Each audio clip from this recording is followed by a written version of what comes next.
지난밤에 평안히 주무셨는지요? 8월 3일 수요일 아침 묵상 시작하겠습니다. 고마우신 주님 감사합니다. 지난밤에도 우리를 평강 가운데 지켜주시고 피곤한 육신을 쉴 수 있도록 은혜 주시니 감사합니다.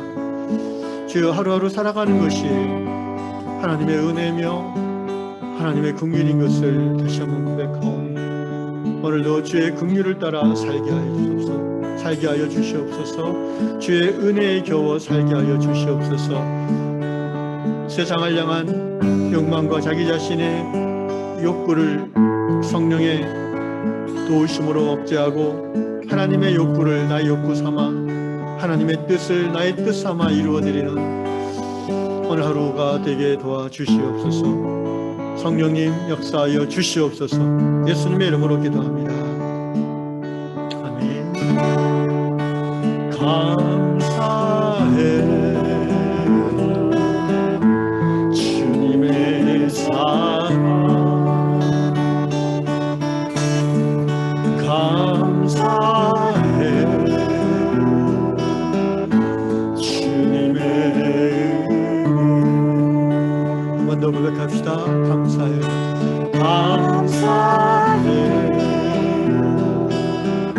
주님의 사랑, 감사해 주님의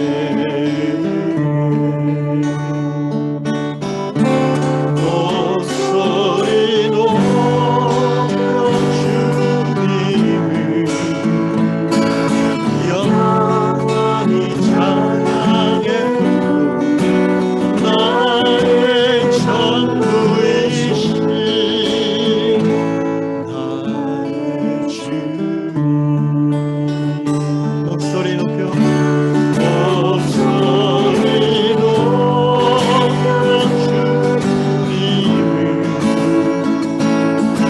영원히 찬양해. 나의 전부이신 나의 주.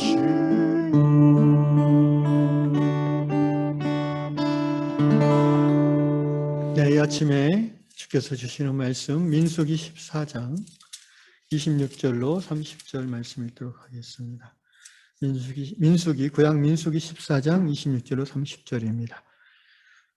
여호와께서 모세와 아론에게 말씀하여 이르시되 나를 원망하는 이 악한 회중에게 내가 어느 때까지 참으랴. 이스라엘 자손이 나를 향하여 원망하는 바 그 원망하는 말을 내가 들었노라. 그들에게 이르기를 여호와의 말씀에 내 삶을 두고 맹세하노라. 너희 말이 내 귀에 들린 대로 내가 너에게 행하리니 너희 시체가 이 광야에 엎드러질 것이라. 내 중에서 20세 이상으로서 계수된 자 곧 나를 원망한 자 전부가 여분네 아들 갈렙과 눈의 아들 여호수아 외에는 내가 맹세하여 너희에게 살게 하리라는 땅에 결단코 들어가지 못하리라. 아멘. 감사합니다. 뉴질랜드 오클랜드시에 사는 다이앤 자매님의 기고글입니다. 자매님은 코로나에 걸려서 한 5주 정도 격리 생활을 하고 이제 다시 직장으로 출근하게 되었습니다. 아침 일찍 일어나서 사무실에 운전을 하고 가고 또 하루 종일 8시간 정도 앉아서 일해야 하는 이 현실이 5주 동안 쉬어서 그런지 너무 이렇게 짜증스럽고 원망이 올라왔습니다. 저희 나라는 2주 격리로 제가 기억하는데 뉴질랜드는 5주였나 봅니다. 코로나 휴가를 아주 진하게 경험했는데, 그래서 그 다이앤 자매는 그리스도인으로서 신앙인으로서 자신이 이렇게 우울해하고 짜증내고 원망하는 그런 자신의 모습이 바람직하지 않다고 느꼈을 겁니다. 그래서 자매는 자기의 태도를 바꾸기로 결정을 하고 이렇게 실천을 했다고 합니다. 내가 생각하는 바람직한 그리스도의 태도를 내 말로 고백해야겠다라고 해서 실천했는데 뭐라고 했냐면은, 그러니까 그 불평의 말에서 감사의 말로 말의 습관을 바꾸기로 했다는 거죠. 예를 들면 아침에 운전하고 가는데 오늘도 가고 싶지 않네, 직장 가고 싶지 않아 라는 생각이 올라올 때 그 말을 하지 않고 이렇게 말했습니다. 주님, 나에게 일할 수 있는 직장을 주셔서 감사합니다. 아침에 늦잠 자고 싶어서 오늘도 또 가야 되나? 정말 더 쉬고 싶어라고 생각이 들 때에 다이앤 자매님은 주님, 그래도 이렇게 편하게 쉴 수 있는 침대를 제게 주셔서 너무 감사합니다. 이렇게 모든 원망과 불평의 솟아오름을 말로 표현하지 않고 대신에 그 반대되는 감사의 말로, 감사의 기도로 고백을 하기 시작했는데 그렇게 한 주일을 실천했다고 합니다. 그러자 자매의 삶에 큰 변화가 일어났습니다. 직장 자체에 대한, 그리고 직장에서 일하는 것에 대한 그 관점이 달라진 것입니다. 자매는 이렇게 고백합니다. 놀랍게도 내 감정이 내가 말하는 대로 따라왔습니다. 그렇습니다. 신앙인들은 감정을 따라 살아가는 사람이라기보다는 때로는 감정이라는 게 우리의 삶에 굉장히 중요하고 또 필요하지만 부정적인 감정을 따라서 말하고 행동하는 것은 스스로 어둠 가운데 들어가는 길이죠. 부정적인 감정이 올라온다 할지라도 그리스도를 주로 고백하는 우리는 그 불평과 그 원망 외에 다른 더 큰 감사의 제목들 또는 그 불평과 원망의 거리들을 어떤 그 역발상으로 반대의 관점으로 해석해서 오히려 감사드리는 이런 믿음이 우리의 삶을 이끌어갈 때 우리는 평안과 행복을 누릴 수 있다는 것입니다. 그러면서 이제 다니엘 자매가 민수기 14장 이야기를 제시했습니다. 여기 어떤 말씀이 있냐면은 우리가 읽은 것처럼 14장 26, 27, 28절에 보면 여호와께서 모세 아론에게 말씀하여 이르시되 나를 원망하는 이 악한 회중에게 내가 어느 때까지 참으랴. 이스라엘 자손이 나를 향하여 원망하는 바 그 원망하는 말을 내가 들었노라. 하나님이 이스라엘 백성의 원망하는 말을 들으셨다고 합니다. 그러면서 여호와께서 그들에게 이르기를 여호와의 말씀에 내 삶을 두고 맹세하노라. 너희 말이 내 귀에 들린 대로 내가 너희에게 행하리니. 어떤 말이 하나님의 귀에 들렸을까요? 민수기 14장을 보시면 14장 1절, 2절, 3절 보면 이렇게 이스라엘 백성들이 불평했어요. 온 회중이 소리를 높여 부르짖으며 백성이 밤새도록 통곡하였더라. 이스라엘 자손이 다 모세 아론을 원망하며 온 회중이 그들에게 이르되 우리가 애굽 땅에서 죽었거나 이 광야에서 죽었으면 좋았을 것을 어찌하여 여호와가 우리를 그 땅으로 인도하여 칼에 쓰러지게 하려 하는가? 우리 처자가 사로잡히니 애굽으로 돌아가는 것이 낫지 아니하랴. 광야에서 죽는 게 낫겠다라는 좀 극단적인 원망을 그것도 하나님 앞에 드렸습니다. 물론 이스라엘 백성들 입장에서 이런 원망을 하는 이유가 있습니다. 가나안 정탐꾼 12명을 보냈죠. 그들이 40일을 정탐하고 돌아와서 여호수아와 갈렙을 제외한 10명의 정탐꾼들은 대단히 부정적인 것을 과장해서 보고합니다. 그 땅에 우리가 들어가도 정복할 수 없다. 그 땅 주민들은 다 아낙 자손의 후손이어서 거인이어서 우리는 스스로 봐도 메뚜기 같을 뿐이다. 이런 식으로 부정적이고 어려운 면을 강조하면서 10명의 그 정탐꾼들은 하나님의 뜻, 하나님의 말씀, 하나님의 명령은 온데간데였고 자신들의 감정에 충실하게 보고를 했고요. 역시 그 부정적 보고를 듣고 이스라엘 온 회중이 두려움에 빠져버렸고 하나님이 세우신 지도자를 오히려 돌로 쳐서 죽이려고 하기까지 하며 하나님 앞에 왜 하나님이 우리를 애굽에서 이끌어내서 이렇게 거기 가나안 땅에 들어가 칼로 죽게 하느냐? 차라리 광야에서 우리를 죽게 해주십시오. 이런 식으로 원망했다는 것입니다. 하나님이 이스라엘을 사랑하여서 수십 년 그들의 그 신원과 고통과 간구를 들었다고 출애굽기 3장은 말하고 있잖아요. 그들이 원했고 간구하고 요청해서 하나님이 모세를 통해서 그들을 광야로 불러내고 가나안 땅, 그 조상 아브라함의 약속하신 그 땅으로 인도하여 내셨는데 중간 그 광야 한 10달 정도 행군하는 그 기간에 이스라엘 백성들이 하나님 앞에 불평하고 원망하고 반역하는 마음을, 그들의 그 불신앙을 드러낸 것이죠.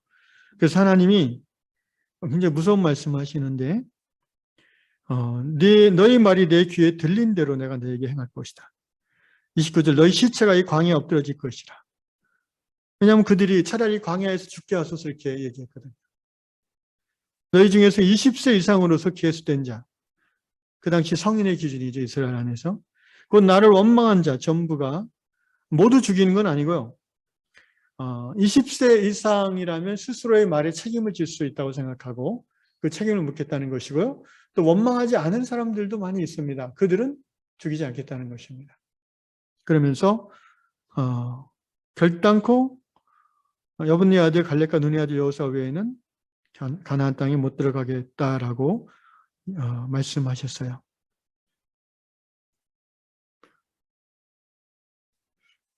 이 그레디스 다이앤 자매의 이야기하고는 좀 반대되는 부정적인 말에 대한 응답입니다.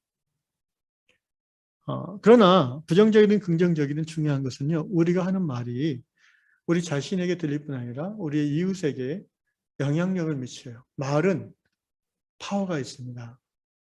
그리고 그 말이 없어지는 게 아니에요. 한번 내뱉어진 말은 하나님에게까지 들려지는 말이 됩니다. 그러므로 우리가 습관적으로 원망과 불평을 하는 크리스찬이 있다면 그것은 대단히 영적인 질병입니다. 마귀가 그 부분을 붙잡고 있는 거예요. 그리고 그것이 죄인 것을 인정하지 못하게 마귀는 역사합니다.